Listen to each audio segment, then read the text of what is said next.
The following audio content is a talk from Convergence, a service for young adults at University Presbyterian Church in Seattle, Washington. For more information, please visit our website at upc.org/youngadults. Tonight we're continuing on in this dating series, and we're going to talk about something tonight that you're going to have to hang with me a little bit and see if we can get there together. We're going to talk about dropping old roles in the dating relationship, dropping old roles in the dating relationship, and beginning to live into a new identity. Now, I tried to come up with a really fancy title for that. I don't have one. But that really is the essence of. If nothing else in the talk makes sense tonight, that really is the point. We got to drop old roles and live into a new identity and relationship. So we're going to get into that tonight. The precursor to that is this idea that, I don't know if any of you had this experience. You go off to college, or you go off to a new city, or you go off to a new job or something, where suddenly people are putting you in a different role. In the counseling world, we have a way of thinking, one lens of thinking is what we call systems thinking. And systems thinking is pretty straightforward. What it basically means is that we look at people in the role they play in the system in which they are in. The idea of systems is that no person functions all by themselves. That when I put you in work, there's a system. When I put you in family, there's a system. When I put you with your friends, there's a system. And that in each system, there's this sort of magnetic pull to form into a certain role that you begin to act out, play out. You can even find yourself changing how you walk, how you talk, how you dress, what kind of music you listen to. It's pretty fascinating. The roles that we play are tough. What systems theory says is that changing a role is a lot of work. But that a lot of times the reason why we keep getting what we get is because we keep playing the same role over and over and over and over again. Now we're going to get into a little bit of this. This, for Paul, this idea of stepping into a new identity and moving out of an old role, for him, this was a huge discipleship issue. And so he's writing to the church in Ephesus, which is this gigantic city, one of the biggest cities in the world at that time. Second to Rome. It's a huge in and out. Lots of different cultures are coming. They're about a mile from port. There is a gigantic religion that's going on. That is all around this young church that's coming up. And Paul is trying to write into the middle of this. He's probably writing from prison somewhere. He's writing into the midst of this conflict. And he's basically got this argument going on between the Jews that were converts to Christianity and the people that were Gentiles that converted directly to Christianity. And they're trying to work out, do we need to get circumcised? Do I need to go through all this stuff to become a Jew and then become a Christian? Is this sort of like a Jewish stop on the way to Christianity? And they're trying to figure this stuff out. And he's saying, well, the Jewish people say, well, if they don't have to do this, why did I have to do this? Which is a fair question. You can see some guys walking around going, that stinks, I could have bypassed that, okay, well, you know what, and I'm not going to go into any details. But you can see there's some tension going on. They're saying, well, shoot, if they don't have to become like us, well, then maybe we can just go and act like them. And there's this whole big conflict. And what Paul is talking about, Paul is saying, listen. Put this aside, because Jesus Christ, and what he's doing here is he's lifting up Christ. He's saying, Jesus Christ, the head of the whole church, is basically calling you by name. It's saying, man, I have got a calling for you that transcends either one of these roles. I want to call you forward into a new identity. I've got something bigger. It's not A or B. It's something way bigger beyond. It's C, D, E, and F. It's something way different than what you're talking about. It's this identity. And I don't know how to describe it. And this is where it gets a little tricky for me. And I don't want to make it too formalized. For me, it's that sense inside me that in certain places and certain times, I have that spiritual itch where I kind of know I'm called to something more. You know what I'm talking about? I tried to get this thing down. It's like, how do you describe this? It's that sense. You're in a relationship, you're starting to date, or you're doing something, but you can feel yourself under stress doing certain things that maybe you did back when you were 14 or 15 years old. You come back from college, you come back from that workplace, and you've got a new way of being, and suddenly, and in those places, someone asks you to move something or asks you to do something, you're like, fine, no problem, I can serve. We're all here at church, we come in and we can do all these things, and we go back home and Mom asks us to move the same thing, and we're like, I don't move things. I don't move stuff. You move that. I'm standing up for myself all over again. And then we find ourselves going back or pouting, or we go into the silent treatment, or we get really loud, or whatever we did back then. We find ourselves in that place where you're like, I got that itch. There's something in me that I can feel this spiritual sense that Jesus is saying, man, I've got something that is more you, that I'm calling you forward to. Does that make sense so far? This is something that I don't know how to get it completely clear if you haven't experienced. This is stuff we'll just have to keep talking about it. If you've got a Bible, some of you do, look into Ephesians chapter 4. And I was not on my game today, so we don't have the verses up today. So you're just going to, if you don't have it, you're just going to have to listen on it. Or you can look on with somebody who's got a Bible with you, and we'll read together. So he's getting into the middle of this argument. And he's saying he's talking to these people in the church in Ephesus, says, you ever did not come to know Christ this way. Surely you heard of him and were taught in him in accordance with the truth that is in Jesus. You were taught with regard to your former way of life to put off your old self. Literally, the Greek right there is to lay aside. Literally talk about, let me see, ask, who here is like under 5'5"? Great. Who's got you're perfect. Can I borrow this sweatshirt of yours? Is that all right? Sorry about this. I don't mean to be risque here. Awesome. Okay. Great. So, this is my favorite sweatshirt. I've had it for years. I wear it all the time. I grew up with it. And I won't do this to your sweatshirt, I promise.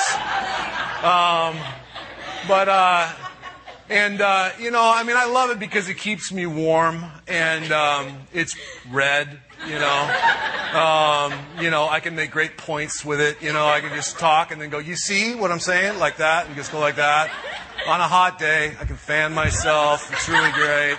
I can't zip it or button it. I can't do that.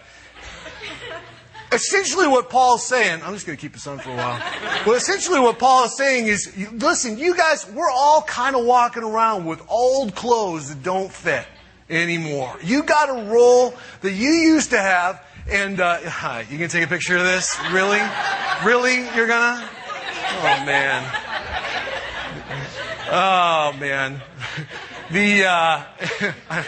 So he's saying, listen, essentially you're walking around and you've got these old garments on and you're trying to do new things. He's saying in discipleship, he says, listen, this isn't a matter of salvation. When you said yes to Jesus Christ, that is a done deal. Your soul, what?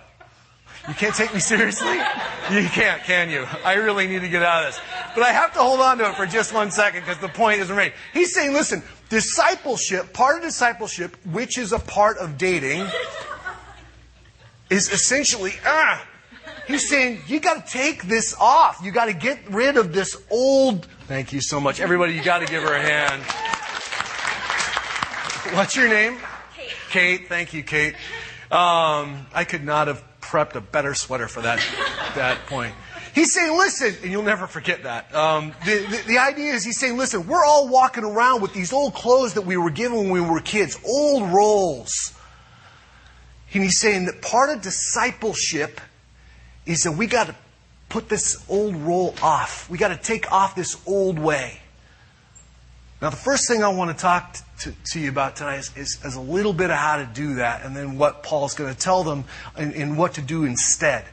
So first thing I want to challenge you to do is you got to identify the old role you come from. Some of this is going to be talking with each other, but you're saying, what's the role you played? Now, some of you, I'm going to talk about 3. but there are a lot of them. The first role is the rescuer.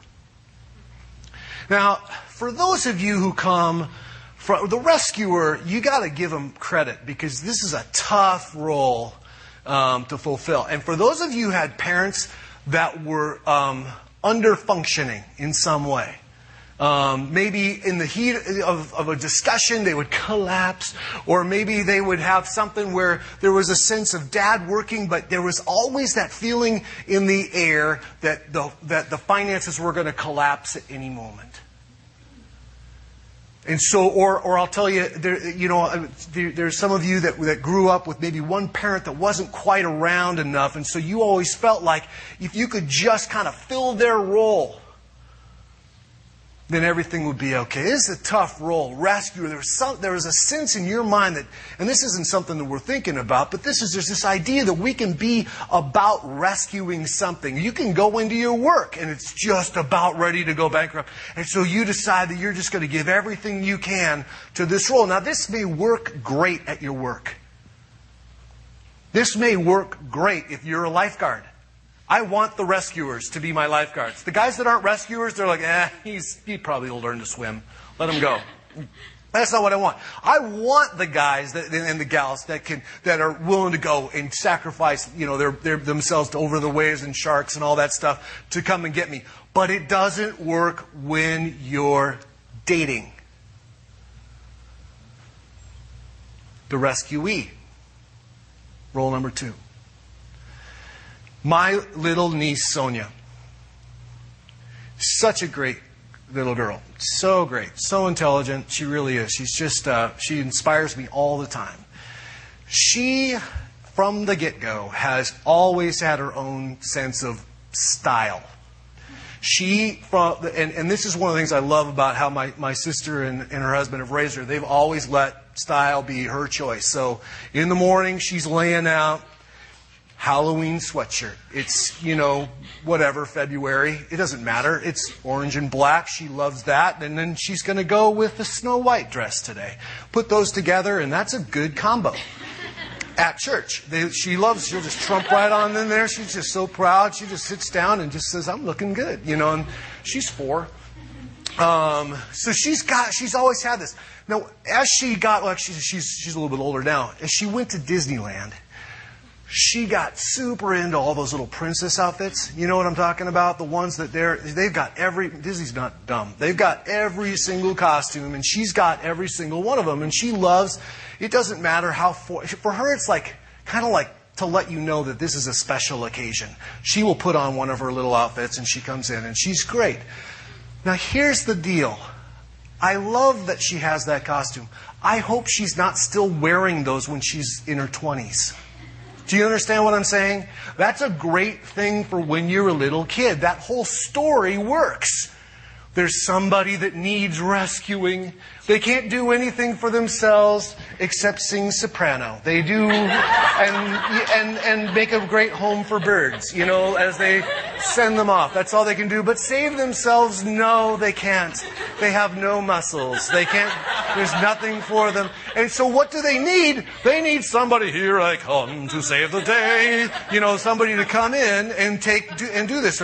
They need each other. Does that make sense? Now listen, here's the second role that we can come into a dating relationship that's an old role. It's a little tiny Kate sweatshirt. You don't fit it anymore. It doesn't work. So you come in there and you're still playing out this old story that somewhere you probably did need to be rescued. There probably was, and there probably was a situation that felt out of control, that felt scary to you, that felt overwhelming, where as a little kid, you did not have the power to get out of it. You did not have the strength. You did not have the insight. You didn't have the wisdom. You didn't have the say. You didn't have the finances. You didn't know how to drive. It's a big deal. Little kids locked into a situation that can't get out because they can't get anywhere. It's a hard place. But it doesn't work to try and fill that bucket with your guy. He can never, ever, ever, ever, ever, ever, ever, ever, ever, ever, ever, ever fill that bucket. Does it make sense? And you will wear him out. Or vice versa. Exactly. There's a lot of people that come in. Thank you. That's actually true. Goes both ways. It just, and especially, you know, and this transcends gender, by the way. You come in as the rescuer, and you keep needing to rescue that person. They're like, no, really, I'm good. No, you're not. You know. Probably not. You know, and you keep trying over and over and over again to rescue them out. You can wear them out. The rescuer and the rescuee. I want to challenge you today. If you've got that in you, I've got a little bit of that in me. I got a little bit of the rescuer in me. And I've got to just keep it in check. And I got to remember there are certain triggers that come along that make me want to put that little tiny red Kate sweatshirt back on. That's the rescuer. I know where it came from. I know why I have it. I also know how great it feels to take it off. Now I'm going to give you something here. This means that at some point in your life, you probably are going to have some tears to shed over a bucket that didn't get filled or a storyline that's impossible. It's hard to leave it. It's hard, especially if the parent you come from is still acting out their role. Mom still can't get it together. Dad's still on the point of collapse. That's tough. At some point, saying, Lord, so that I can walk into the new identity you have, I understand that I can't be the rescuer anymore. Lord, so that I can walk into a relationship with someone who doesn't need to rescue me, I'm going to give up needing to be rescued anymore. New identity. Literally, Paul is saying, this is a discipleship issue, people. It doesn't happen automatically because you're Christian. It means that you can step into this and choose this. This means you can follow Jesus into this. This means that you can pray for the help of the Spirit in this. To say, I want to step into the role that you have for me. He goes on.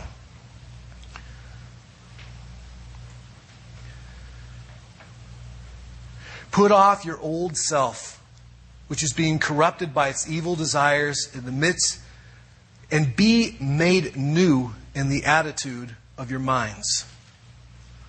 To put on the new self, created to be like God in true righteousness and holiness. Now watch this.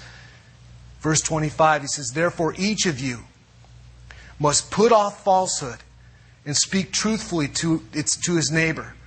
For we are all members of one body. In your anger, do not sin. Do not let the sun go down on your anger. For those of you who have ever heard that, this is where and not know where it comes from. That's where it comes from. Do not give the devil a foothold.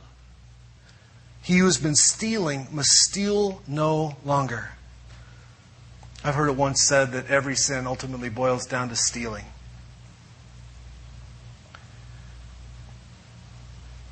But must work doing something useful with his own hands that he may have something to share with those in need. Now listen to this. Do you see what he's doing with these people?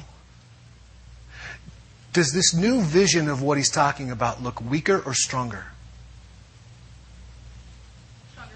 Get it? What he's saying is, I want you to grow up. I want you to begin to start taking not a combative stance, but a stronger stance. Oh, by the way, I forgot. That's the third role I wanted to give you. It's perfect for here. Some of you, and me included, I can do this, can step into the role of the warrior. That's a big one. For some of you, life has always been and always seems like a battle. There's always somebody winning and somebody losing. There's some cause. Now listen, this is a great thing to take into some situation like, going into for some charity work or some missional work where you're literally going in and you're going to fight corruption. Great chance to go use that, to step into that. It doesn't work in dating. When you see the dating relationship as a battle or a war, and this is something you're going to have to check yourself on this one. That's an old role. And that turns conversations into no-win situations. That turns navigating together and leading together and choosing life together into an impossible scenario, because it starts this generating like a tornado. It starts to generating this power struggle. For some of you, you know this, you go into jobs, and this is the thing about roles. We walk around them, and it's almost like we're wearing this suit of like magnets. It's like we're walking around, all of a sudden, we just start walking around, all of a sudden, oh, wow, great, I found someone I can battle against. Is that great? Because he also is a battler, right? And we can get going in this thing. We don't even know what's happening, but once again, my boss is just that way. Funny, you've worked for 4 people just like that. You understand what I'm saying? This is old roles, and that's okay. It's no shame. I can do this too. And it took me a couple bosses before I realized, you know what? I need to work for an encourager. I need to work for an encourager. I need encouragement. I need to work for somebody that loves to look at everybody's strengths and go, awesome. So I'm going to get ready to turn down some jobs, because there were a lot of managers out there that's not their gifting, but that's what I need so that I don't step into my old roles. Does that make sense? Part of the reason that Paul is talking about this is he's saying, listen, I want you to start stepping into a new role so that you can have the life that I want for you. I know the life you've had. I know the picture that you come from. I know the scenario that you work out of. But I want you to think about taking that off, stepping in, and putting on a new attitude, is the word he's using. Literally, he's talking about a spirit of the mind. He's talking about this idea of the whole gist of how you think needs to start changing. Does that make sense? This is a discipleship issue. So, becoming the new person. 1, you've got to identify the old role that you have played. Is it the rescuer, rescuee? Is it the warrior?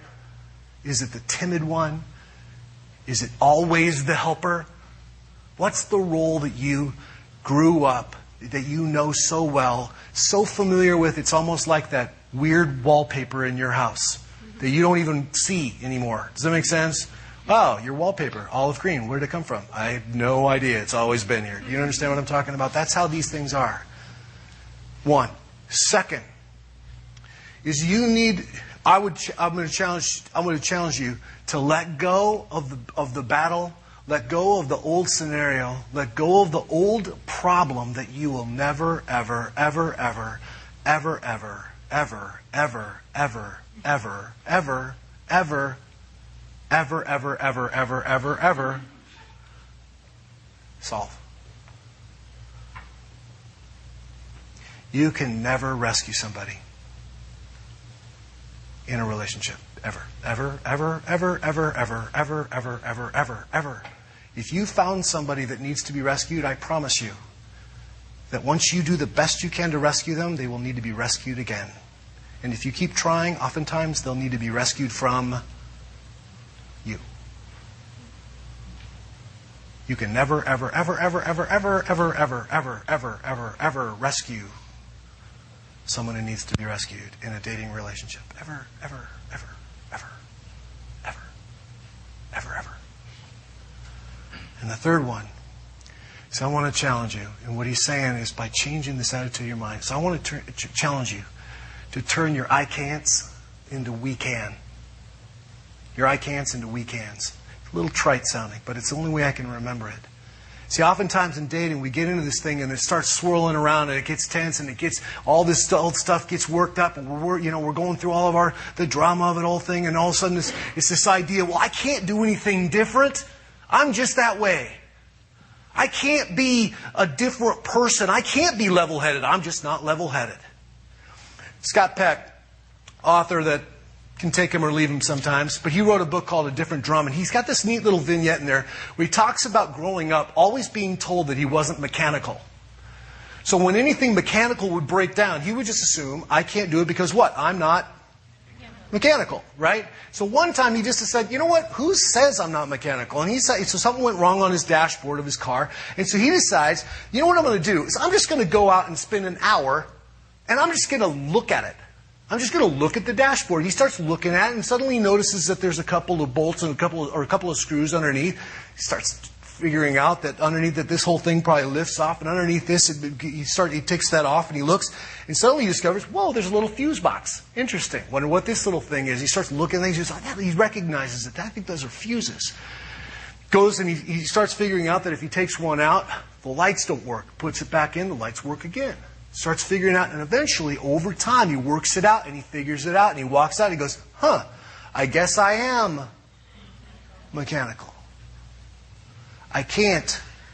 You want to take it into a Christian perspective to say that God is sitting there saying, listen, I want to tell you, I want to do that new thing with you. I am so excited about you living into a new identity. You don't think you're strong? Yes, you are. We can. You don't think you can have firm boundaries? Yes, we can. You don't think you can talk about what you need? Yes, we can. Does that make sense? First one, identify the roles. Second, let go of the old battles or problems that you can never, ever solve.